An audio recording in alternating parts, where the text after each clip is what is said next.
I'm Jairam Panch. I'm Managing Director of Turner India.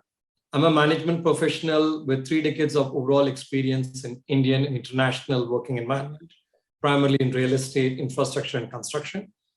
Trained as an architect, urban planner, I started my career working for architects in India and UAE before joining Turner in 1999.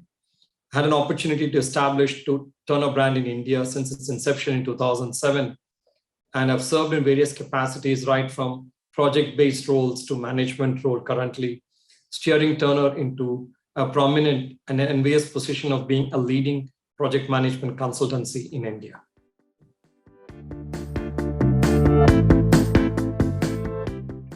That's a great question. Leadership is all about people. As a leader, you need to steer the team together towards a common goal of the organization, which will also help develop future leaders. A good leader needs to be a great observer, and most importantly, he needs to be a keen listener. To listen effectively, my understanding is you need to really focus, need to avoid distractions, and not multitask. When you listen carefully, you understand, you respect, and you acknowledge others' opinion, thoughts. It also helps in sound decision making. Listening also helps in obtaining feedback.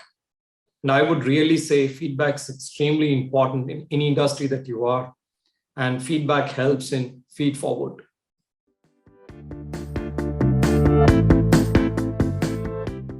Absolutely.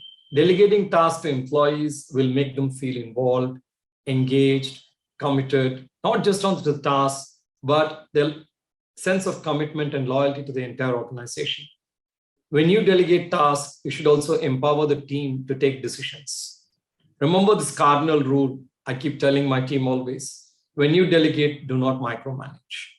At Turner, the responsibility for different tasks is delegated based on individual expertise, merit, and experience, which in turn is always monitored by senior management and the leadership for various strategic inputs and guidance as necessary.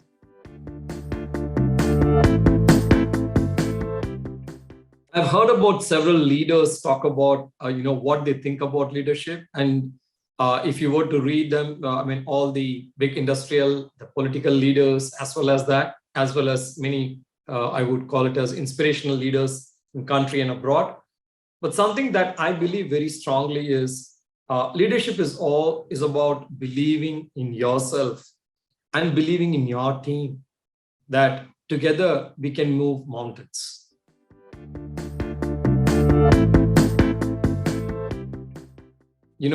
We can think about several leaders that we have kind of interacted with or we have kind of heard about in the past.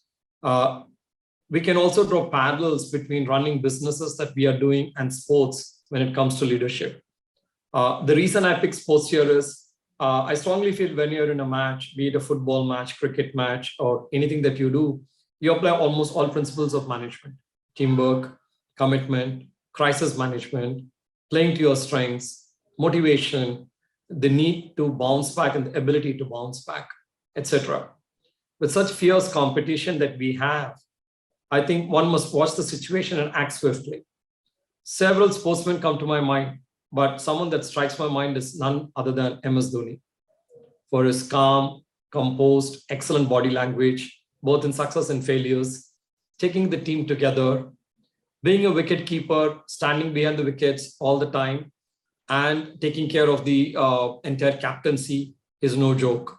Strategizing it, discussing with his team, and finally coming out with what we calling as someone as a finisher. I think he has in him all the attributes that one would aspire to be. And the most other important thing that we want to acknowledge in him is the humility.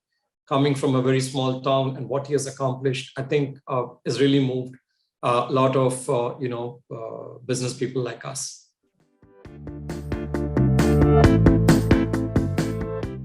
I would tell everybody, like I tell my children, just stay disciplined. If you're self-disciplined, I think this can be absolutely infectious, even with your team downwards, and others will observe you and they will just follow you. The second thing that I would advise the upcoming leaders would be, please take initiatives. Go above and beyond. Taking additional responsibilities will help you learn more, develop yourself, and assume leadership role when you're climbing the steps. Never shy away from going and asking, hey, can I do something different here? Can I do something more than what you're asking me to do? It never hurts. I think we have all come along a long way just by doing that. Being inspirational. This doesn't come overnight. It has to be a kind of a journey. You need to motivate the team, be very authentic in your leadership, speak with the team members regularly. Employee connect is very important. Please observe if somebody is not doing well, talk to them, take care of the families, make sure that you're able to have that emotional connect. That EQ is extremely important when we're dealing, at the end of the day, as I said before, we're dealing with people. The more you're able to understand that, the technical skills that everyone comes or possesses as we kind of graduate from our colleges and we kind of nurture and grow our soft skills, it is going to make a mighty difference in the leadership journey.